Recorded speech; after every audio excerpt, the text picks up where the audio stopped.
Bridge ভাঙার পরে আজকে দ্বিতীয় দিন কলেজ যাওয়ার সময়। প্রথম দিন যখন কলেজ গেলাম তখন বন্যা ছিল না, তাই যাওয়াটা একটু সুবিধা হয়েছিল, আর পাইপগুলো ঠিকঠাক ছিল। আজকে যাওয়ার সময় বাপরে ভয়ঙ্কর অবস্থা। এবার পেরোনোর পরের ভিডিও।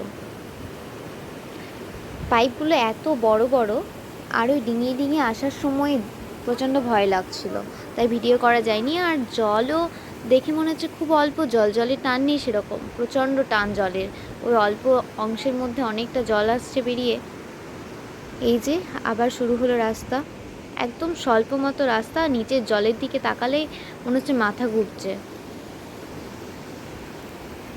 জলের আওয়াজ, আমি পুরোটাই ভিজে গিয়েছি, নদীর জল পেরোতে গিয়ে পুরোটাই ভিজে গিয়েছি।